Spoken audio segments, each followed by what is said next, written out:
नमस्कार, मैं हूं आपके साथ अंकिता पाल। ब्रीडिंग की शुरुआत करते हैं। आगामी 21 जून को अंतर्राष्ट्रीय योग दिवस पर प्रदेश का मुख्य कार्यक्रम एफटीआई हल्द्वानी में होने जा रहा है, जिसको लेकर मुख्य विकास अधिकारी अशोक कुमार पांडे ने जानकारी दी है और उन्होंने कहा कि सभी विभागीय अधिकारी आपसी समन्वय कर योग दिवस को सफल बनाएंगे। उन्होंने योग प्रशिक्षक को नियुक्ति करने के लिए भी निर्देश दिए। उन्होंने कहा कि 21 जून को जो है वो योग दिवस के अवसर पर एफटीआई हल्द्वानी में लगभग 2000 लोगों द्वारा प्रतिभाग किया जाएगा। तो वहीं कार्यक्रम में मुख्य अतिथि के रूप में भी प्रदेश के सीएम पुष्कर सिंह धामी शिरकत करेंगे और साथ ही उन्होंने शिक्षा महकमे के अधिकारियों को भी निर्देश दिए हैं कि अधिक से अधिक संख्या में बच्चे प्रतिभाग लें और ताकि वे योग के बारे में जानें।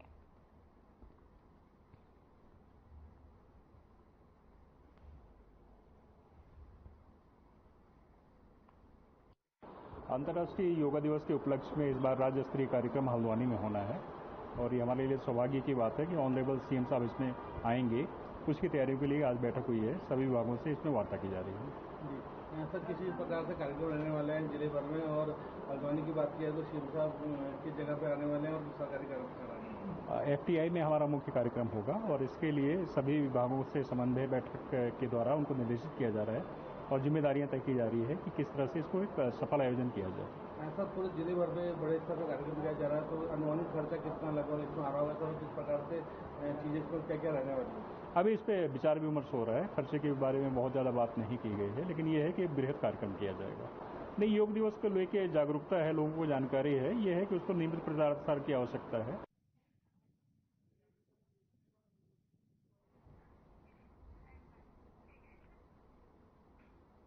लोकसभा चुनाव में करारी हार के बाद में कांग्रेस अब आगामी निकाय और साथ ही पंचायत चुनाव की तैयारियों में जुटी हुई है। इसी क्रम में पंचायत राज संगठन के प्रदेश अध्यक्ष ललित फर्जने जो है वो अल्मोड़ा पहुंचे हैं और जहां पर कांग्रेस कार्यालय में बैठक कर उन्होंने कार्यकर्ताओं से पंचायत स्तर और संगठन को मजबूत करने का भी आह्वान किया है।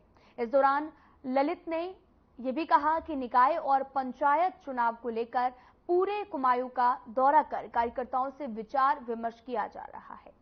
साथ ही राहुल गांधी की जो सोच के अनुसार पंचायत स्तर के कार्यकर्ताओं को मंच दिए जाने का भी काम जो है वो किया जा रहा है।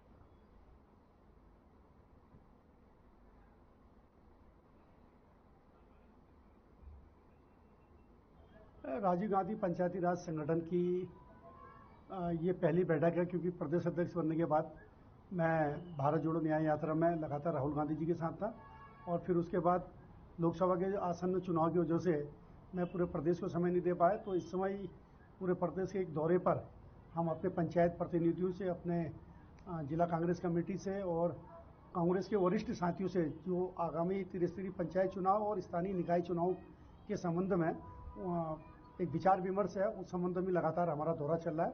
और आज हमने कुमाऊं से इस यात्रा को शुरुआत करी है, हल्द्वानी से, और इस समय अल्मोड़ा के बाद हम लोग चंपावत, पिथौरागढ़। युवाओं को सामाजिक मुद्दों से अवगत कराने और नैतिक जिम्मेदारियों को समझने को लेकर देहरादून में बाल विधानसभा का आयोजन किया जा रहा है, जिसके सत्र में आपको बताते चले कि तीसरे दिन महिला और बाल विकास मंत्री रेखा आर्य मुख्य अतिथि के तौर पर शामिल हुई। इस दौरान विधानसभा सत्र के लिए भी बच्चों ने मुख्यमंत्री, विधानसभा अध्यक्ष और नेता प्रतिपक्ष के किराएदारों के साथ में विधायकों की भूमिका निभाई है और सत्र की तरह एक दूसरे से चर्चा करते हुए नजर भी आए। वहीं इस बीच महिला और बाल विकास मंत्री रेखा आर्य ने भी कहा कि स्वाभाविक रूप से बाल विधानसभा के माध्यम से जो है हमारे बाल विधायक अलग पदों पर रहकर खुद को पहचान सकते हैं और कि वो भविष्य में सामाजिक सरोकार से नेतृत्व करने की क्षमता रख सकते हैं।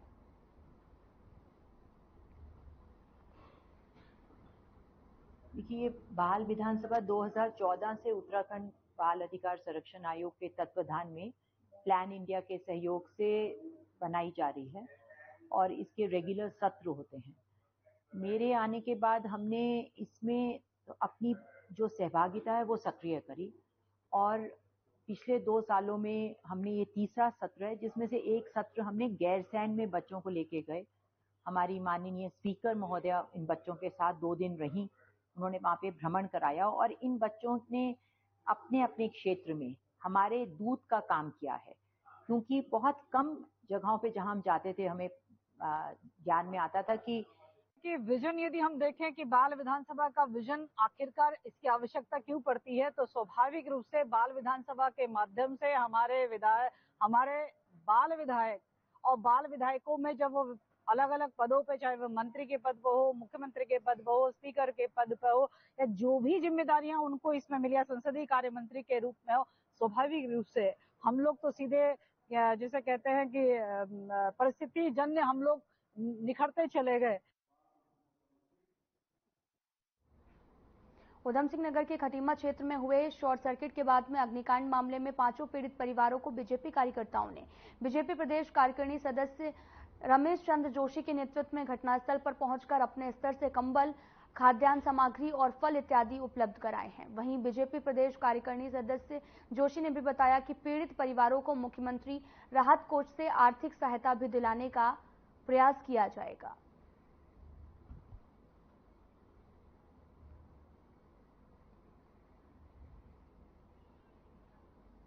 बड़े दुखद घटना है, जो पारिवारिक रूप से बेचारे पीड़ित हुए हैं अग्निकांड के।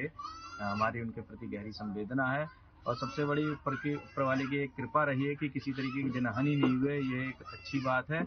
और बाकी जो इनका नुकसान हुआ है उसकी भरपाई के लिए हमने माननीय मुख्यमंत्री जी से वार्ता करी है और यथाशीघ्र इनको मुख्यमंत्री राहत कोष से कोई ना कोई धनराशि मुहैया कराई जाएगी। और हमने स्थानीय स्तर पे, पार्टी के स्तर पे, भारतीय जनता पार्टी के कार्यकर्ताओं के स्तर पे एक सूक्ष्म सी इनको मदद करी है, कंबल आदि दे करके और खाद्यान्न वगैरह दे करके। और भविष्य में भी अगर इनको कोई आवश्यकता पड़ेगी तो वो भी पूरी की जाएगी। और जो इनके विद्युत विभाग का जो नुकसान हुआ है इनका, तो उसके लिए भी हम कोशिश कर रहे हैं कि किसी तरीके से इनको क्षतिपूर्ति मिल सके।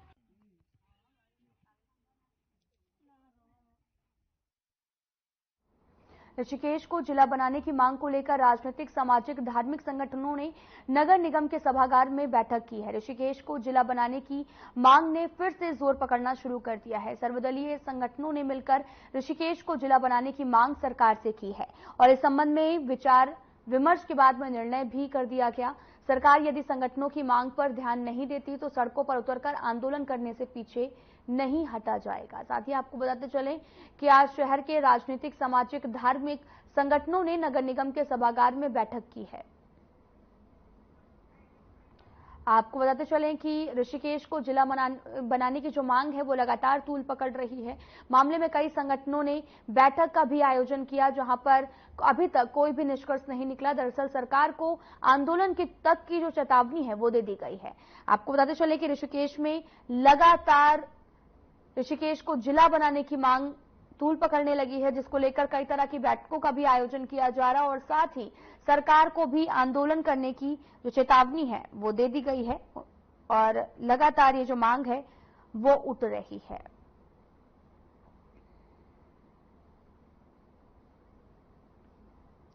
मामले में कई संगठन जो हैं एक साथ आ गए हैं और सरकार को आंदोलन करने की बात भी कही जा रही है।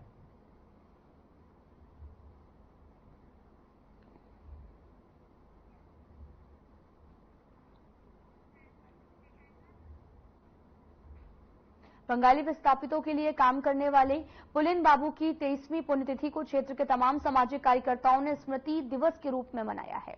इस दौरान उनकी प्रतिमा पर माल्यार्पण कर गोष्ठी का आयोजन किया गया। पुलिन बाबू स्मारक स्थल पर उनकी प्रतिमा पर श्रद्धा सुमन भी अर्पित किया गया और आपको बताते चले कि वक्ताओं ने भी कहा कि पुलिन बाबू ने देश भर के अलावा तराई में भी बसे बंगाली समाज के हकूक की लड़ाई को जीवन के अंतिम क्षणों तक संघर्ष किया है, इसलिए उनके इस संघर्ष को भुलाया नहीं जा सकता है।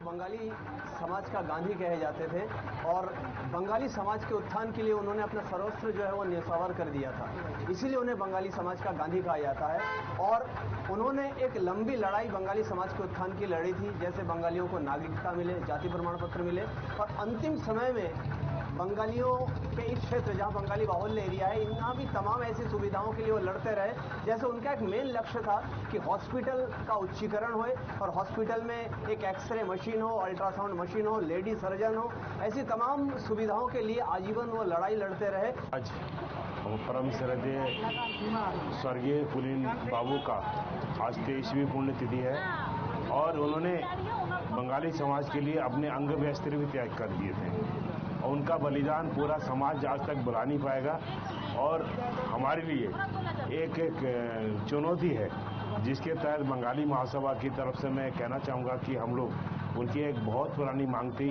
अनुसूचित जाति का दर्जा, उस विषय को हम आगे बढ़ाएंगे और मेरी ये है कि उन्हीं का नाम लेके हम आगे बढ़ेंगे तो हम जरूर कामयाबी को पूर्ण करेंगे और हमारी कामयाबी जब होगी जब हम बंगाली को अनुसूचित जाति का दर्जा दिलाएंगे।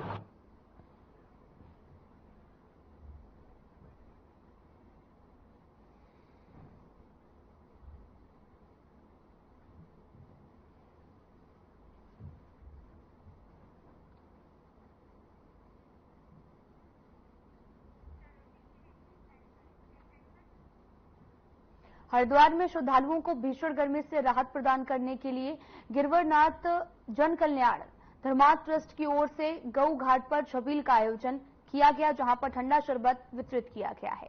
ट्रस्ट के अध्यक्ष कमल खड़गा ने भी बताया कि भीषण गर्मी को देखते हुए 12 दिन से निरंतर ठंडा शरबत वितरित किया जा रहा और साथ ही शरबत वितरण कार्यक्रम गंगा दशहरे तक निरंतर जारी रहेगा। खड़का ने यह भी कहा कि देश विदेश से लाखों श्रद्धालु गंगा स्नान के लिए हरिद्वार आते हैं।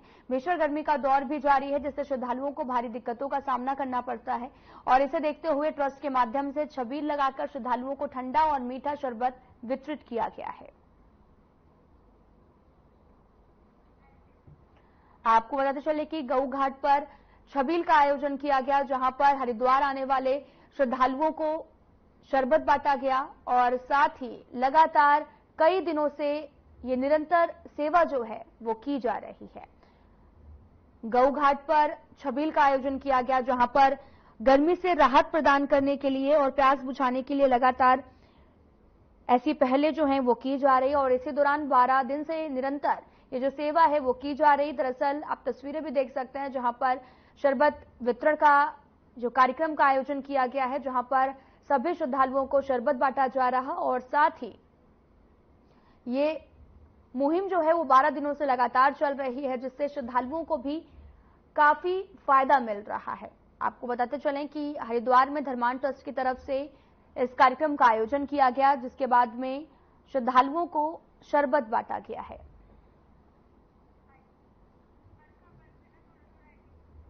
बांटने का कार्यक्रम हो रहा है, लगातार 12 दिन होता है। ये कार्यक्रम एकादशी सप्ताह कार्यक्रम गरीब लोग, तीर्थ यात्री, सभी बहुत इच्छा हो रही है। सबके करीब में लोग आ रहे हैं, हम भी एक सेवा करने का कार्य आगे बढ़ रहा है।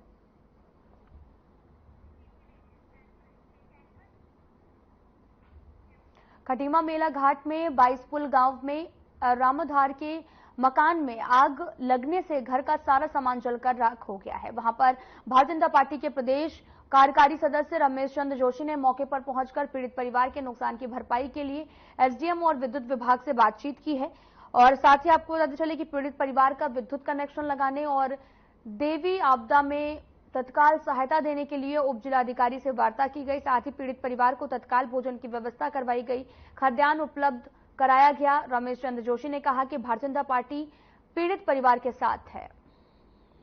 आपको बताते चलें कि लगातार रमेश चंद्र जोशी के परिवार की मदद जो है वो की जा रही। खटीमा मकान में भीषण आग लग गई, जिसके बाद में सारा सामान जलकर खाक हो गया, जिसके बाद सभी एकजुट हुए और रमेश चंद्र जोशी ने परिवार की मदद जो है वो करने की बात कही है। दरअसल ये पूरा मामला खटीमा का है। आप तस्वीरें देख सकते हैं, जहां पर भीषण आग के बाद में कुछ भी नहीं बचा। दरअसल सारा सामान जलकर खाक हो गया। आप ये तस्वीरें भी देख सकते हैं, जहां पर आप समझ सकते हैं कि सारा सामान जलकर खाक हो गया, जिसके बाद में लोगों के पास खटीमा मकान में जिसमें आग लगी हुई थी उसके जो लोग हैं वो भी बेघर हो गए, जिसके बाद में लगातार कई तरह की मुहिम जो है वो पीड़ित परिवार से रमेश चंद्र जोशी भी मिलने के लिए पहुंचे। उन्होंने कई तरह की आश्वासन भी दिए हैं।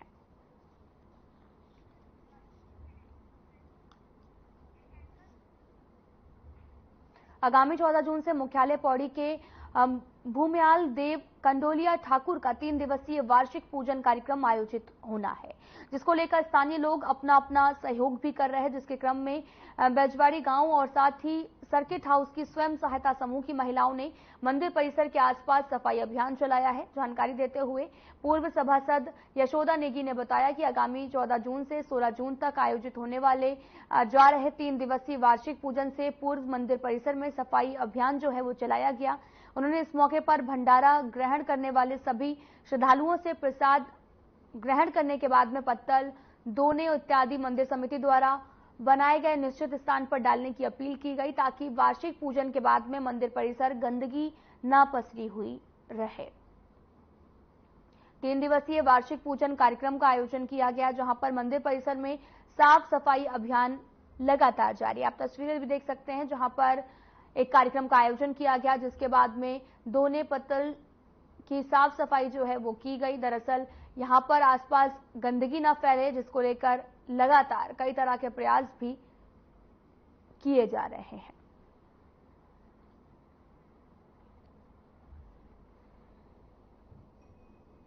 आज हमने कंडोलिया भगवान के स्थान पर सफाई अभियान चलाया और हर वर्ष मेरी महिला शक्ति के द्वारा यहाँ पर सफाई अभियान चलाया जाता है। इन महिलाओं का मेरे साथ बड़ा ही सहयोग रहता है और मैं आने वाले 16 जून को जो कंडोलिया ठाकुर का भंडारा होने जा रहा है, मैं आपके चैनल के माध्यम से सभी लोगों को जागरूक करना चाह रही हूँ कि जो भी आप वहाँ पे खाते हैं और वो पत्तल इधर उधर फेंक देते हैं, पानी की बोतल फेंक देते हैं या अन्य जो भी चिप्स के रैपर वगैरह जो भी प्लास्टिक है वो फेंक देते हैं। कुमाऊं के पहाड़ी क्षेत्रों में पर्यटन को बढ़ावा देने के लिए डबल इंजन की सरकार दावा करती है। बावजूद इसके अल्मोड़ा के कई पर्यटक स्थलों पर शासन और विभाग ध्यान नहीं है। दरअसल शासन और विभाग की उपेक्षा के कारण अल्मोड़ा का सिमतोला इको पार्क बदहाल हो गया है। करोड़ों की लागत से पर्यटन के लिए डेवलप किए गए सिमतोला इको पार्क में लगाए गए दर्जनों झूले देखकर के अभाव में टूट गए हैं। आपको बताते चले कि यहाँ पर कोई भी ध्यान नहीं दिया गया, जिसके बाद जो झूले हैं वो टूट गए हैं। जबकि पर्यटन को बढ़ावा देने के लिए यहाँ पर साहसी एक्टिविटी भी बंद हो गई है, जबकि पर्यटकों के आकर्षण का केंद्र वॉच टावर सहित अन्य स्थान पूरी तरह से खराब होते नजर आ रहे हैं। वन विभाग के आला अधिकारियों का भी कहना है कि सिमतोला इको पार्क में नगर वन योजना के विस्तृत डेवलपमेंट के लिए शासन को प्रस्ताव भेजा गया है।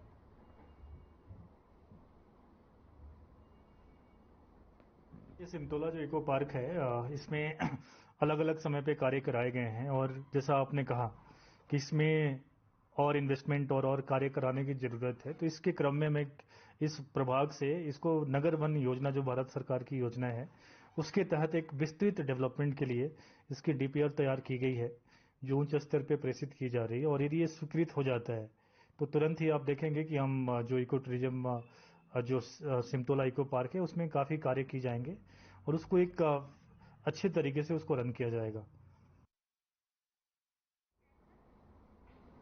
भीमताल में पार्किंग नहीं होने से यहां पर पहुंचने वाले पर्यटकों को जाम से जूझना पड़ रहा है। आपको बताते चलें कि मलीताल तिकोनिया से डाट की तरफ से जगह जगह पर बने बोर्ड स्टैंड में सड़कों के किनारे खड़ी गाड़ियों से आए दिन जाम लग रहा है, जिससे स्थानीय लोगों और स्कूली बच्चों को दिक्कतों का सामना भी करना पड़ रहा है। पिछले कुछ सालों से भीमताल शहर पार्किंग की समस्या झेल रहा है, जबकि पार्किंग के लिए जमीन मिली, लेकिन प्रशासन की उदासीनता के चलते अभी तक पार्किंग निर्माण नहीं हो पाया है। आपको बताते चलें कि भीमताल में पार्किंग ना होने से काफी परेशानियों का लोगों को सामना करना पड़ता है, जिससे जाम के कारण जो है परेशान हो जाते हैं पर्यटक। प्रशासन की लापरवाही लगातार बनी हुई है, जिससे ट्रैफिक का भी सामना लोगों को करना पड़ता है। आप तस्वीरें देख सकते हैं, दरअसल जहां जिसका मन करता है वहां पर अपनी गाड़ी को पार्क कर देता है, जिससे आने जाने वाले लोगों को भी दिक्कतों का सामना करना पड़ता है और साथ ही अपने वाहनों को दोबारा से निकालने में जद्दोजहद करनी पड़ती है, जिससे कई तरह की परेशानियां आए दिन देखने को मिलती हैं। दरअसल जाम से भी लोग ज्यादा परेशान रहते हैं। प्रशासन जो है इस पर कोई भी कार्रवाई है नहीं कर रहा, जिसके बाद में लगातार कई तरह के सवाल भी खड़े हो रहे हैं।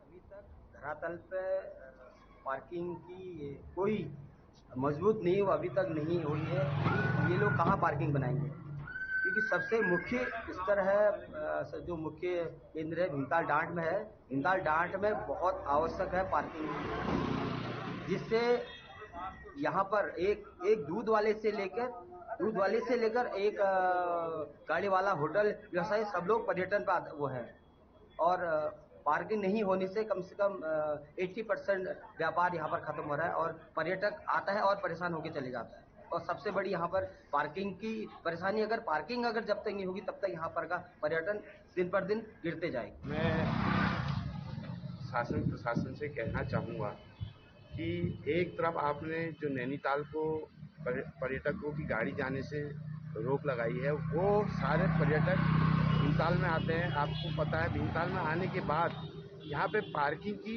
एक भी सुविधा नहीं है।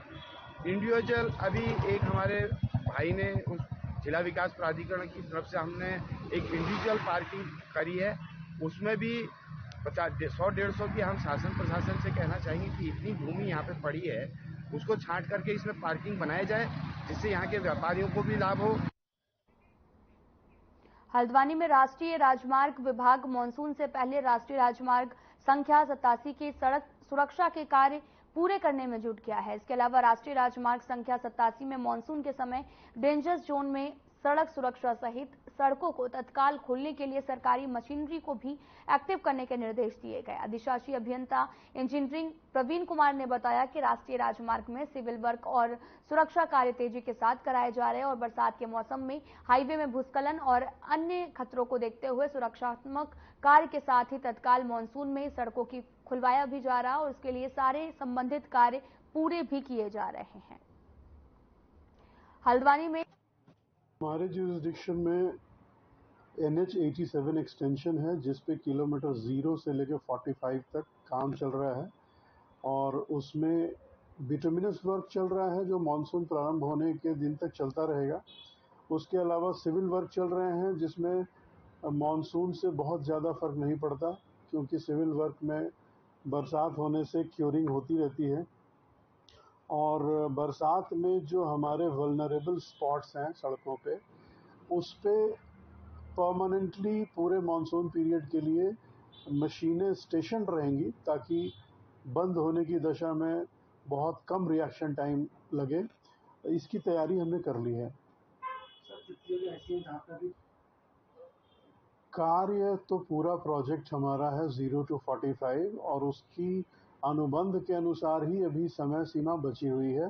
वो पोस्ट मानसून भी चलेगा, मानसून के दौरान रुक जाएगा, लेकिन उसके बाद कुछ विटुमिनस वर्क रह जाएगा तो उसे हम पूरा करेंगे। वैसे हमने लक्ष्य रखा है कि 15 जून से पहले विटुमिनस वर्क खत्म हो जाए।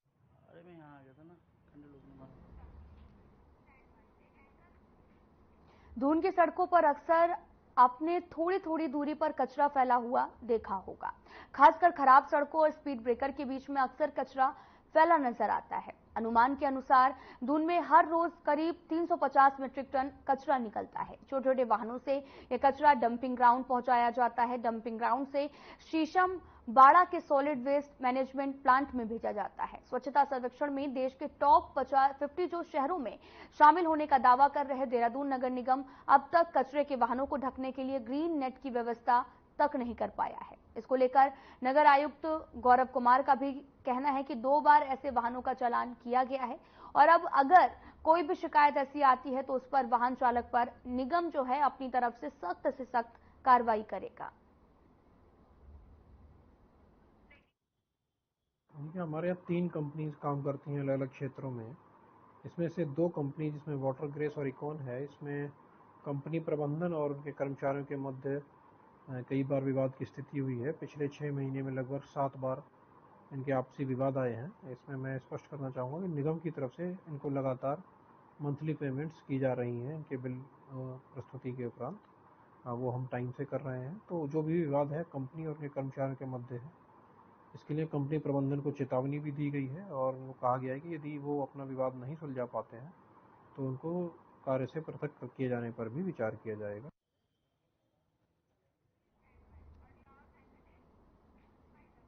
फिलहाल इस वीडियो में इतना ही। नमस्कार।